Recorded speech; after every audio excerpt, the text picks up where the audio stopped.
Hello students, welcome to Ishwari Taniksha channel. So students, ಈ ವಿಡಿಯೋದಲ್ಲಿ ನಾವು what are the documents which has to be submitted to KEA ಅನ್ನೋದನ್ನ ನೋಡೋಣ. So this is what is given for first round and also same kind of documents were submitted in second round. So ಈಗ ನೀವು ಸಹ same type of document submit ಮಾಡಬೇಕಾಗುತ್ತೆ. Maybe few changes ಇರುತ್ತೆ. So ಇಲ್ಲಿ choice 1 printout ಅಂತ ಇದೆ. So ಈಗ newly allotted in second round you don't have any choices. So no need of any choice printout. So other than that we will see what are the documents which you need to submit to KEA.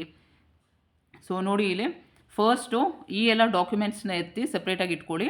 First 10th standard marks card, 12th standard marks card, study certificate ಮತ್ತು caste certificate. So students ಇದು ಬಂದುಬಿಟ್ಟು ಎಲ್ರಿಗೂ apply ಆಗೋದಿಲ್ಲ, caste certificate, rural certificate ಎಲ್ಲ. So ನೀವು verification ಸ್ಲಿಪ್ಪಲ್ಲಿ ನೋಡ್ಕೊಳ್ಳಿ, ಅಲ್ಲಿ ನಿಮಗೆ ಎಸ್ ಅಂತ ಇದ್ದರೆ ಅದನ್ನು ಮಾತ್ರ ತೊಗೊಳ್ಳಿ. ಎಕ್ಸಾಂಪಲ್ ನಿಮಗೆ ಕ್ಯಾಸ್ಟ್ ಸರ್ಟಿಫಿಕೇಟ್ ಬೇಕಾಗುತ್ತೆ ಅಂದರೆ, ನೀವು ರಿಸರ್ವೇಷನ್ ಏನಾದರೂ ಕ್ಲೈಮ್ ಮಾಡಿದರೆ 3A 3B 2A 2B ಅಂತ ರಿಸರ್ವೇಷನ್ ಏನಾದರೂ ಕ್ಲೈಮ್ ಮಾಡಿದರೆ ಕ್ಯಾಸ್ಟ್ ಸರ್ಟಿಫಿಕೇಟ್ ಬೇಕಾಗುತ್ತೆ. ನೀವು ರೂರಲ್ ಕೋಟಾದಲ್ಲಿ ಅಪ್ಲೈ ಮಾಡಿದರೆ ರೂರಲ್ ಸರ್ಟಿಫಿಕೇಟ್ ಬೇಕಾಗುತ್ತೆ. ಕನ್ನಡ ಮೀಡಿಯಮ್ ಅಪ್ಲೈ ಮಾಡಿದರೆ Kannada medium certificate, religious or linguistic ಮೈನಾರಿಟಿದಲ್ಲಿ ಅಪ್ಲೈ ಮಾಡಿದರೆ ಆ ಸರ್ಟಿಫಿಕೇಟ್ ಇರುತ್ತೆ ಬೇಕಾಗುತ್ತೆ.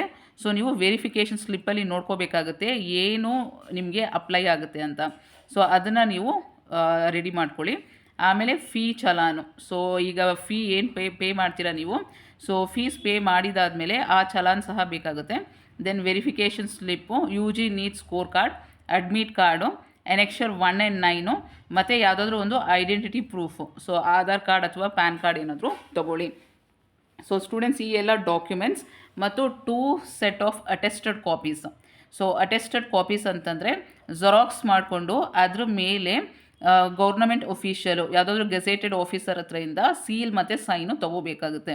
ಸೊ ಸ್ಟೂಡೆಂಟ್ಸ್ ಈಗ ನಿಮಗೆ ಯಾವುದೇ ಗೌರ್ನಮೆಂಟ್ ಒಫಿಷಿಯಲ್ ನಿಮಗೆ ಗೊತ್ತಿಲ್ಲ ಅಂತಂದರೆ KEA ಆಫೀಸ್ ಹತ್ರನೇ ಅವೈಲೇಬಲ್ ಇರ್ತಾರೆ. ಸೊ ಸರೌಂಡಿಂಗ್ KEA ಆಫೀಸ್ ಹತ್ರನೇ.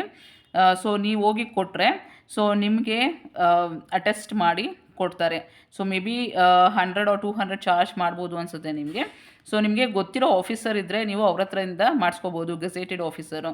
ಇಲ್ಲ ಅಂತಂದರೆ KEA ಆಫೀಸ್ ನಿಯರ್ ಬೈಯೇ ಇರ್ತಾರೆ. ಸೊ ಅಲ್ಲೋಗಿ ನೀವು 2 ಸೆಟ್ ಆಫ್ ಜೆರಾಕ್ಸ್ ಕಾಪೀಸ್ ತೊಗೊಂಡು ಅದ್ಮೇಲೆ ಅಟೆಸ್ಟ್ ಮಾಡಿಬಿಟ್ಟು ನೀವು ಸಬ್ಮಿಟ್ ಮಾಡ್ಬೋದು. ಸೊ ಎನೆಕ್ಷರ್ 1 and 9 ಬಗ್ಗೆ ಆಲ್ರೆಡಿ ನಾನು ವೀಡಿಯೋ ಮಾಡಿದ್ದೀನಿ. ಸೊ ಅದನ್ನು ಸಹ ನೀವು ಮಾಡ್ಕೋಬೇಕಾಗುತ್ತೆ. ಸೊ ನೀವು ನೋಟ್ರಿ ಹತ್ರ ಹೋಗಿ ಮಾಡಿಸ್ಕೋಬೋದು. ಇಲ್ಲ ಅಂತಂದರೆ KEA ಆಫೀಸ್ ಹತ್ರನೇ ಮತ್ತೆ ನಿಮಗೆ ಅವೈಲೇಬಲ್ ಇರ್ತಾರೆ. ಸೊ ಅಲ್ಲೂ ಸಹ ನೀವು ಎನೆಕ್ಷರ್ 1, ಎನೆಕ್ಷರ್ 9 ಮತ್ತು ಅಟೆಸ್ಟೇಷನು ಎಲ್ಲನೂ ಸಹ ಮಾಡ್ಕೋಬೋದು. So students other than this document ಈಗ ಆಲ್ರೆಡಿ ಸಬ್ಮಿಟ್ ಮಾಡಿದವರು ಅದರ್ ದ್ಯಾನ್ ದಿಸ್ ಡಾಕ್ಯುಮೆಂಟ್ ಏನಾದ್ರು ನೀವು ಸಬ್ಮಿಟ್ ಮಾಡಿದರೆ ಸೊ ಕಮೆಂಟ್ ಸೆಕ್ಷನಲ್ಲಿ ತಿಳಿಸಿ. All the very best students. I will meet you in the next video.